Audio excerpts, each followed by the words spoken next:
Olá, pessoal, sejam todos bem-vindos ao Papo Mais, o podcast da CISP. Aqui falamos sobre desenvolvimento profissional e tópicos relevantes. Eu sou a Kelly Takimoto e ao meu lado nosso colega Thiago Lopes. É isso aí, pessoal, sejam todos bem-vindos. Hoje nós estamos aqui com uma convidada especial, a Sandra, e nós vamos abordar um tema bem interessante que tem atingido muitos profissionais aí. O tema de hoje nós vamos falar sobre burnout. Muito bem. Além disso, a gente também vai comentar sobre como funciona a gestão de pessoas na Embeleze, a empresa onde a Sandra é diretora de recursos humanos, após uma longa jornada profissional de graduação em psicologia. Pode falar um pouquinho para a gente, Sandra? Seja muito bem-vinda. Obrigada, um prazer estar aqui, obrigada pelo convite, Adolfo também, ter me convidado, é um prazer, espero contribuir e ser relevante o que nós vamos conversar hoje. Né? Eu sou psicóloga de formação, sou coaching pela Erickson College do Canadá, coach profissional, vivo tentando e buscando o autoconhecimento sem parar, né? É o que a gente deve fazer, né? Para que a gente possa cada vez mais ter esse desenvolvimento e poder ajudar também as outras pessoas. Na Embeleze eu sou diretora de RH e eu acho que é isso um pouquinho, né? Hoje eu estou numa jornada de autoconhecimento, conhecendo um Enneagrama. O Enneagrama é um instrumento poderoso de autoconhecimento, para que eu possa estar cada vez mais apoiando a minha equipe, a organização, para que a gente possa crescer e desenvolver. Muito bem. Muito bom. E agora, para a gente começar, de uma forma descontraída, que é um assunto muito delicado, né? Como que você, Thiago, gerencia seus momentos de estresse na área profissional de uma forma mais leve? Ela está sendo avaliada. Certo. Fica difícil, hein? Assim, eu sou muito racional. Eu tenho muito pé no chão, assim, eu sou muito seguro nessa questão. Mas eu tenho um porém que quando eu me estresso, eu não posso alimentar muito isso, que eu perco um pouco o foco da coisa, sabe? Então, assim, tenho que tomar um café, tenho que parar e dar uma respirada, porque senão acaba entrando em parafuso, né? Isso é Mas verdade. eu consigo lidar muito bem com essa questão. Você usa a técnica Pomodoro, por exemplo, né? Você sai um pouquinho, vai tomar um café, relaxar um pouco. Exato. Descompressar. Exato. Eu perguntei justamente por isso, porque essa síndrome ela é desencadeada por situações de estresse intenso, né? E no ambiente de trabalho. Então, assim, às vezes a gente tem que saber superar para não, sei lá, dar um soco no colega do lado. Não sei nem se é dessa maneira que a gente age. Sim. Enfim, né? A síndrome, ela acontece por você estar exposto a estresses constantes no período de tempo grande. Diferente do estresse pontual, onde eu tenho que entregar a meta do mês, por exemplo. Então, ali eu posso estar naquele estresse que é pontual. E posso estar lidando com aquilo, então eu tenho uma meta desafiadora, eu preciso que a minha equipe entregue resultado. Mas o burnout, ela exatamente é uma síndrome porque você fica muito tempo, é uma síndrome, é algo crônico. Você está submetido a um estresse e você não consegue gerenciar bem esse estresse. Então, por isso a causa é o burnout. Então, você está sob pressão, mas isso não acontece só com pessoas comuns. Acontece com artistas, né? Uhum. E acontece com pessoas extremamente comprometidas e que buscam sucesso. Essa que é fundamental, que é muito importante a gente salientar. A nossa sociedade hoje, ela é vista como uma sociedade do cansaço. Já ouviram falar nisso? Sociedade do cansaço. Não. Exatamente, porque ela vive com um positivismo muito grande. Então, você vai nas redes sociais, né? Você encontra pessoas lá falando tudo de bom, né? Você tem uma família margarina. Um conto, né? de fadas, né? Exatamente. Sua família é maravilhosa, não tem nada, não briga, é só alegria, é só convivência boa, né? Você quer sucesso, então você precisa desempenhar extraordinariamente para que você possa ser reconhecido no trabalho. Então, é uma necessidade do profissional. da pessoa que quer esse sucesso. Então, ela precisa dar resultados. Uhum. E uma outra questão que é muito interessante, que faz com que a gente reflita, e muitas das vezes a gente não pensa nisso, que a gente atribui às organizações essa culpa, porque eu estou sendo pressionado, né? É porque o meu chefe, ou porque o meu gestor, ou porque o meu colega, eu estou sendo pressionado pela empresa, mas não é só a empresa que está te cobrando, é a sua autocobrança, né? A gente não para A gente pensar não nisso. percebe nisso, né? Então, você quer buscar tanto sucesso profissional, e aí o burnout especificamente com o trabalho, é algo ocupacional, e que você acaba se sendo a vítima e o algoz. Às vezes Interessante, né? o nosso próprio estilo de vida acaba acarretando para que o burnout ocorra, né? Porque essa busca incessante do sucesso, de alto desempenho, de entregar muito, né? Faz com que você desequilibre sua vida pessoal da vida profissional. E esse desequilíbrio gera um mau gerenciamento desse estresse. Por isso o burnout. Certo. Sandra, e com relação ao burnout, como que ele se diferencia dos outros tipos de estresse? Uhum. Acho que a gente já falou um pouquinho aqui que o estresse pode ser pontual, né? Você pode ter uma cobrança para entregar um resultado no final do mês, por exemplo. Uhum. E aí você ficar muito estressado com aquilo, mas aquilo depois passa. Ou então você tem grandes desafios, você tem um projeto novo, um super desafio, e você precisa entregar aquele desafio com a sua equipe. Então, essa aqui é a diferença. Os estresses pontuais e do estresse que é longo, que é constante, que você se autocobra muito e que você precisa mostrar que você é bom, que você é competente, que você tem um desempenho alto, né? A Katy Perry, por exemplo, ela passou por isso, né? Quando ela adquiriu sucesso, ela precisou, é mais sucesso, é mais sucesso, é mais Uhum. sucesso, daqui a pouco para tudo, porque a coisa não tá boa, né? Então você não consegue mais entregar, inclusive. Aquela questão do apagão, porque teve uma repórter que ela teve um apagão no meio Ela estava apresentando, né? Um Uhum. programa e ela apagou. Isso pode acontecer, então, em qualquer momento. Pode acontecer Situação. qualquer situação insuportável, porque o burnout, ele é uma questão física e emocional, né? E corporal também, quer dizer, ela vai dar no físico. Por exemplo, eu tenho um problema que quando eu estou estressada, a minha coluna grita, porque eu tenho uma questão de coluna também. Então, é físico, é emocional e é mental. Então, é todas as instâncias, Nossa. né? Então, é um desequilíbrio muito grande. E quando você não tem esse equilíbrio de fazer exercícios, ter uma vida saudável e ter muita pressão, você não aguenta, você não gerencia bem. Então, eu posso ter um burnout, mas você pode não ter, porque você gerenciou bem esse estresse. Então, a falta de gerenciamento de estresse é que vai causar um burnout. Certo. Perfeito. E como modo de prevenção, assim, sendo mais específico, como que a gente pode identificar os sintomas iniciais? Olha, uma das coisas é o cansaço profundo, né? Exaustivo, assim. Então, a pessoa até descansou e fala para você: nossa, eu dormi bem, mas eu acordei já num cansaço, eu vivo num cansaço. Absurdo. Com isso, você começa a não entregar como você entregava antes. Você não tem aquela produtividade como antes, né? Então, você fazia 10 coisas ao mesmo tempo, hoje está difícil fazer 2, está difícil fazer uma. Né? Outra coisa que acontece também, que você pode perceber, é a desconexão, né? A despersonificação. O que é isso? Eu não tenho mais empatia pelo outro, eu não me reconheço, e até mesmo de mim mesmo. Eu faço as coisas meio no automático mecânico, eu não tenho aquela preocupação, aquela dedicação que era antes, né? Para que eu tivesse alta performance. Então, meio que faço no automático mecânico, as coisas vão acontecendo meio sem esse envolvimento maior. Uma das questões fundamentais é desconexão com o outro, desconexão com você mesmo, né? E aí, insônia.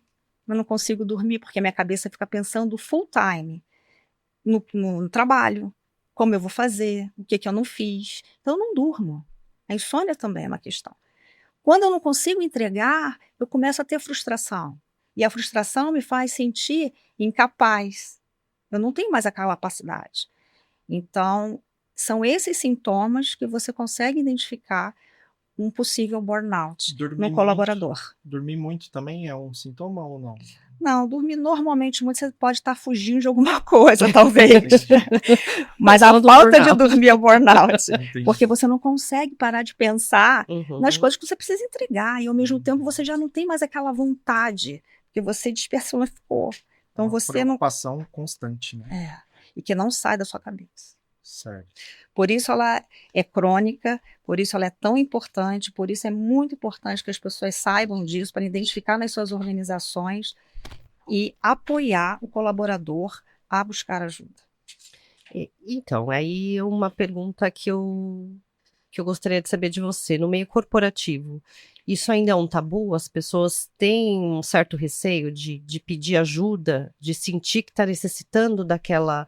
que não está dando conta e pedir ajuda? Você já presenciou alguma situação Eu acho que depende dessa? muito da cultura organizacional, né? Porque imagina você tem alta performance, você tem uma entrega maravilhosa e de repente você não consegue entregar. Além de você se frustrar, além de você ter essa autocobrança, você não sabe o que o outro vai pensar. Se ele vai colocar alguém no seu lugar, como é que ele vai, se ele vai te taxar, né, te rotular como um incompetente.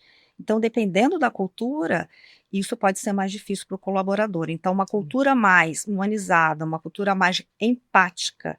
Nós já tivemos pouquíssimos casos de burnout na empresa, mas eu acompanhei bem de perto, e o acolhimento, ou seja, o não julgar, o ouvir, o acompanhar constantemente, o indicar profissional, entender que você procurando psiquiatra, não é porque você está louco, é simplesmente um médico como outro qualquer, né?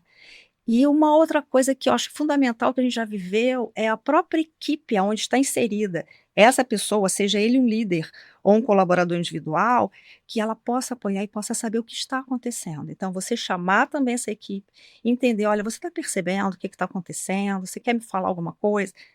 Se a pessoa não percebe, você colocar na mesma página e aquele colaborador entender que você está ali sem julgamento, você só quer vê-lo bem e sair daquela condição, daquela situação.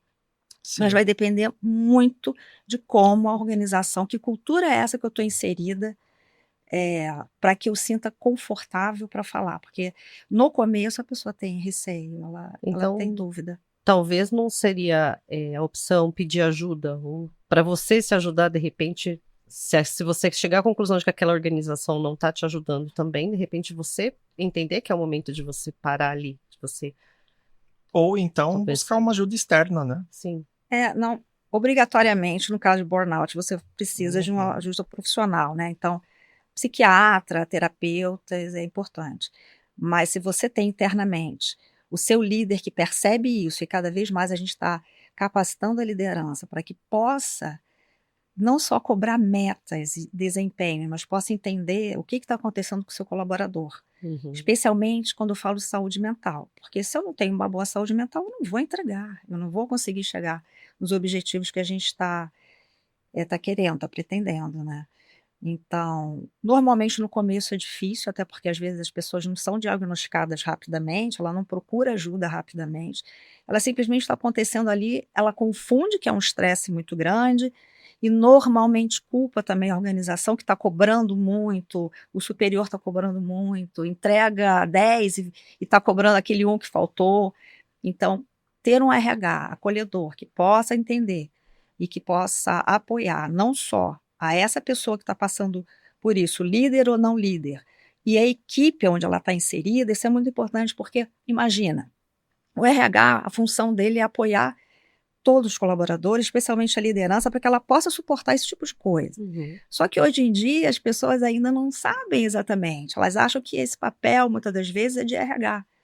Não é só do RH, o RH está ali para apoiar, mas é um papel da liderança, ela precisa perceber o que está acontecendo na sua equipe.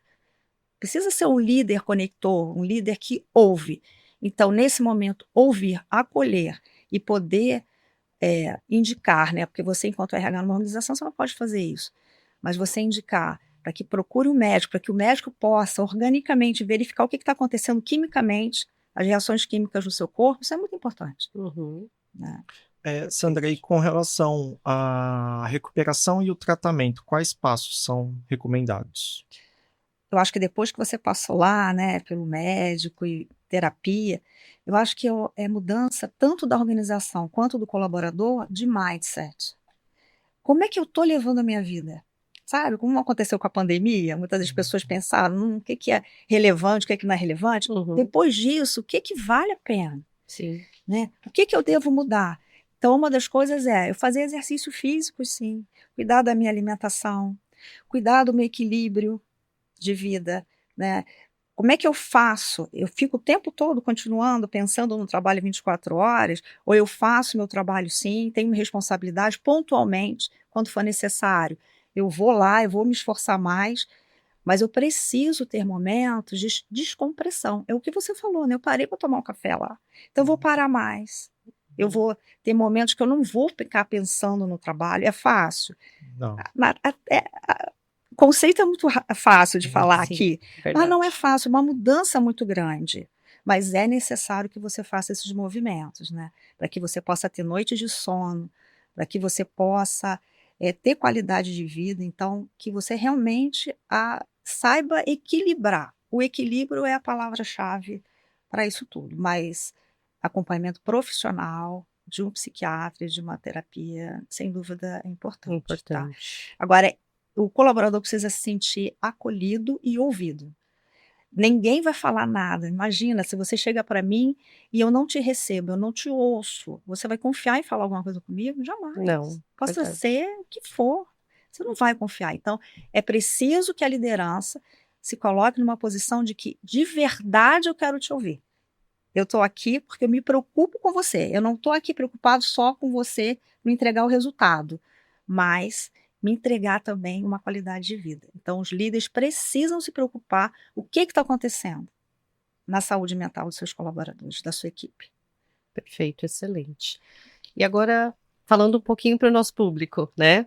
Pessoal do departamento aí de crédito e cobrança, a gente sabe que é uma pressão danada, né? Eles têm que bater meta, chega o final de mês aquela correria, aquela loucura. Que dica que você daria para eles conseguirem equilibrar, bater a meta com a saúde mental? Não é fácil, né? A gente já viu que é desafiador aqui. Mas um dos pontos fundamentais são metas realistas. Então, já que a gente está falando em meta, que meta que eu estou dando para a minha equipe? É uma meta realista? É uma meta que eu consiga atingir? É possível atingir essa meta? Ou é uma meta que vai me frustrar? Eu não vou atingir. Eu vou me matar e vou morrer na praia. Então, uma das coisas é a gente entender que meta que a gente quer. Que ela seja pautada em dados e fatos e que seja desafiadora, mas que seja realista. Outra coisa é o que a gente acabou de falar, que é o líder estar acompanhando, fazendo checkpoints, sabe? Durante os meses, as semanas. Isso é impossível fazer todo dia, cada um de nós tem uma série, tem milhões de coisas para se fazer, mas é importante fazer checkpoints.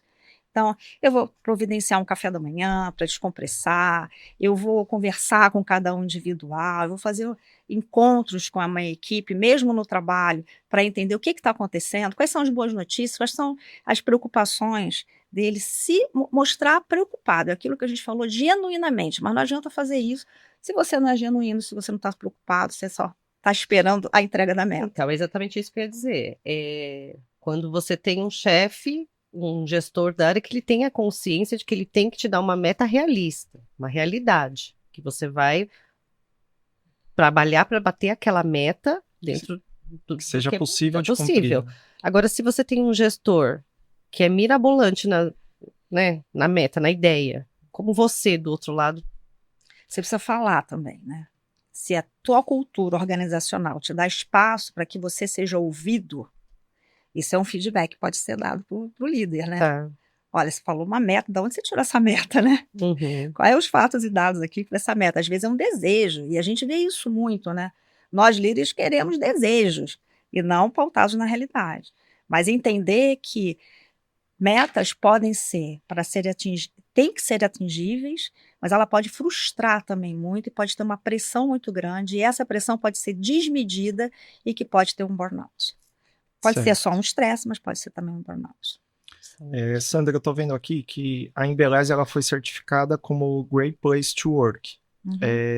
Você pode compartilhar com a gente como a sua gestão de pessoas pode ter contribuído com esse resultado? ela teve mais do que só o Great Place to Work, né? Nós recebemos o Great Place to Work, certificados, nós recebemos o Great People Health, de saúde mental, e isso é uma coisa muito boa, porque é claro que a gente sabe que é uma trajetória, e é grande, isso é só o começo, né? Nos trouxe muita felicidade, mas sabendo que tem um desafio aí pela frente. Mas isso, um dos pontos principais de receber esse selo foi quando a gente fez a pesquisa, foi identificado que nós, colaboradores da Embeleze, temos orgulho de ser Embeleze. E é verdade. E é muito isso. Então, as pessoas se conectam, os colaboradores se conectam com o propósito da empresa, que é transformar vidas. Então, elas sentem suas vidas transformadas também. Você vai falar, mas Sandra, todo mundo sente? Não. Pessoas mais novinhas que estão entrando agora, uma geração Z, Sim. diferente, elas pensam diferente. Talvez não vão se conectar como as outras. Só que essa mistura geracional, ela traz para a gente esse retorno do orgulho de ser Embeleze. E a gente quer que essas pessoas também que estão entrando agora possam ter essa trajetória. Sintam o mesmo orgulho. Sintam o mesmo orgulho, exatamente. Então, um dos pontos fundamentais para ganhar termos essa certificação, foi por isso, foi identificado nas pesquisas que as pessoas tinham orgulho de trabalhar na Embeleze. O Great Health, People Health, é esse cuidado. Você fala assim para mim, mas Sandra, todos os gestores são assim? Todos os líderes são assim? Obviamente não. Mas o nosso trabalho enquanto RH é capacitar cada vez mais líderes que olhem pessoas, líderes que sejam empáticos, líderes que realmente se preocupam com as pessoas. Então, esse foi um outro certificado. E que ações a gente fez, né? Então, a gente pode falar para vocês e compartilhar com todo mundo aqui algumas ideias que podem até ser aproveitadas, como Reconheço Você. A gente criou uma plataforma de Reconheço Você, que era para criar uma onda muito forte. Ao invés de eu reclamar, né, que, nossa, você não entregou, foi legal o que você fez, mas está faltando, não está bom, que eu possa reconhecer aquilo de bom que você fez. E esse elogio, ele não é elogio aberto, ele é elogio que tem que estar conectado com as nossas competências. Então, você fez algo que tem a ver com atitude de líder, tem a ver com uma inovação, tem a ver com qualidade e execução, tem a ver com comprometimento. Então, isso está ligado com as nossas competências lá na avaliação de desempenho. Então, você precisa clicar lá, que elogio que eu vou fazer para o João, e que tem a ver com nossas competências e dar fatos e dados. Então, existe uma triagem para entender se aquilo é elogio, se você está dizendo fatos e dados, ou se eu estou falando, poxa, eu gosto de você e está tudo bem, né? Então, a gente criou essa plataforma, está surtindo muito resultado. É claro, no começo as pessoas ficam patinando, não acontece, mas agora a gente está recebendo muitas coisas e muito legal. Então, é criar essa cultura de olhar e falar quantas coisas boas a gente faz, porque a gente, enquanto líder, também acha que falta muito, né? Que a gente faz pouco, mas também reconhecer isso, que a gente faz muitas coisas boas. Então, isso a gente se inspirou também num lugar na África do Sul, que existe uma tribo chamada Savawana. E essa tribo, ela tem o hábito de pegar pessoas que fazem coisas não tão boas, ou que tiveram atitudes ruins, algumas pessoas da tribo pegam essa pessoa e falam para ele o seguinte, vamos lembrar aqui de tantas coisas boas que você fez. Então é um pouco desse sentimento de que as pessoas essencialmente são boas, mas as coisas vão acontecendo e elas vão fazendo coisas que não são tão boas assim. Ou porque elas têm uma necessidade ou necessidade do sucesso, seja lá o que for. Então, mostrar que, essencialmente, todos nós, humanos, somos bons. Mas o que acontece para que a gente não faça sempre o que devemos fazer e o que é correto fazer? Então, nós esperamos nessa tribo também, lá da África do Sul, e que faz isso, que eu falei, olha, que incrível, né, gente? Como a gente acaba esquecendo. Quantas vezes vocês já elogiaram hoje alguém? Eu acho que não. Acho que aqui no podcast rolou um assunto que a gente fez um elogio pro nosso trabalho. Com o Joaquim. Fomos elogiados, vamos dizer assim. Foi. Mas é legal. Aconteceu. Eu acho que é isso. As organizações precisam lembrar de elogiar, de comemorar. de comemorar as coisas boas. Ah, eu não atingi a meta, mas cheguei lá em 95%. Eu não Sim. devo comemorar? Porque Sim. senão frustra muito, e essas frustrações que geram as doenças mentais, né? Então, uma das coisas foi isso que a gente criou. Nós criamos um canal de transparência em Embeleze, olhando também a questão de compliance, de um canal seguro, que não tivesse na nossa rede interna, que fosse totalmente à parte, para que as pessoas se sentissem seguras. Olha, não foi uma coisa ética. Olha, eu presenciei algo que tem a ver com assédio, seja moral, seja sexual, seja o que for. Uhum. Ou até simplesmente o que já aconteceu, né?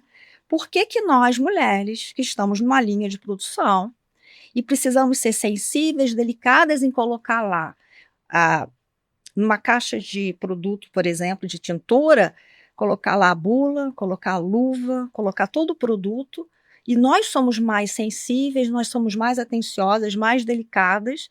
E por que que há diferença salarial daquela pessoa que fica lá na ponta, que é um homem, que só fecha a caixa e coloca no pacote? Foi a primeira denúncia que nós tivemos no canal. E foi super relevante. Então, essa desigualdade também de achar que a mulher é mais frágil, e ela é tão importante. Sim. Na linha de produção, a maioria são mulheres, porque tem essa sensibilidade, essa característica. Isso não quer dizer que é melhor do que os homens ou que os homens são melhores do que as mulheres, mas sim são características importantes, Exato. e é colocar o colaborador no lugar mais adequado que ele, para fazer o melhor dele, para atingir resultados extraordinários, né? Então, são essas coisas pequenas, médias e grandes, não importa o tamanho que tenha, mas que faz toda a diferença. Então, esse canal tem sido um canal usado e tem sido muito produtivo. E é claro que tem muita coisa pela frente. Agora, ontem, a gente acabou de lançar para os franqueados de todo o Brasil, do Instituto Embeleze, que é onde nós formamos profissionais de beleza. Então, nós estamos dando acesso na nota fiscal dos nossos produtos, sai lá o site para que o cliente, quando receba, se entendeu que aquilo tem alguma coisa fora de ética, da ética, daquilo que a gente combinou, daquilo que a gente prega, que ele possa se sentir à vontade. Então, a gente divulga muito amplamente nos canais internos e externos, na intranet, na internet. E agora a gente vai fazer outras ondas, que é falar um pouco com os principais clientes, falar com os principais fornecedores e parceiros, porque a gente quer realmente que isso seja uma cultura de transparência, de lealdade, de bom relacionamento, de boa convivência, não só para os colaboradores, mas também para todos os stakeholders, né? Então a gente já falou do Reconheço Você, a gente já falou do canal de transparência, desenvolvimento de liderança, né, para que eles estejam preparados para suportar realmente isso que a gente está vivendo agora, dessa sociedade do cansaço, né, dessa questão do sucesso, de metas extraordinárias o tempo todo, de cobranças excessivas, para que eles possam ser mais humanos, para que eles deem suporte às suas equipes, né, então isso é constante. E assim, a gente preza bastante pela transparência e por esse cuidado do colaborador. Hoje mesmo nós tem uma pessoa que tem mais de quase 40 anos de empresa, uma colaboradora muito especial, nos ajuda muito, e ela está se desligando da empresa. Nosso presidente estava na fábrica, estava lá tomando café da manhã, eu recebi, vindo para cá. Isso é humanizado, isso é uma empresa humanizada. Ah, não vai ter cobrança? Claro que vai, mas eu também vou me preocupar que aquela cobrança não venha a gerar um problema mental. Sim, né? Então, verdade. Essa é a preocupação, é humanizar. A cobrança, claro, ela tem que existir, mas tem que saber a forma dose, como né? abordar, né? A dose. É a dose, exatamente. É saber como dosar a cobrança. Né? Eu cobro, mas eu apoio, né? Eu também percebo o que está acontecendo. Então, se alguém não está muito bem na equipe, eu avalio. Uma outra questão que a gente implementou, que é super importante, que eu acho que a gente fala o tempo todo, é o trabalho híbrido também, né? Então, para a área administrativa, que é possível fazer isso, na verdade, nem sempre é possível, mas na área administrativa na produção não, né? Não tem como ser trabalho híbrido. Nas áreas, tem algumas áreas que não, infelizmente, exatamente, não eu acho que essa flexibilização, essa mudança de mindset das organizações, não só do colaborador, que precisa mudar ele, né? Porque ele é o mesmo algoz, né?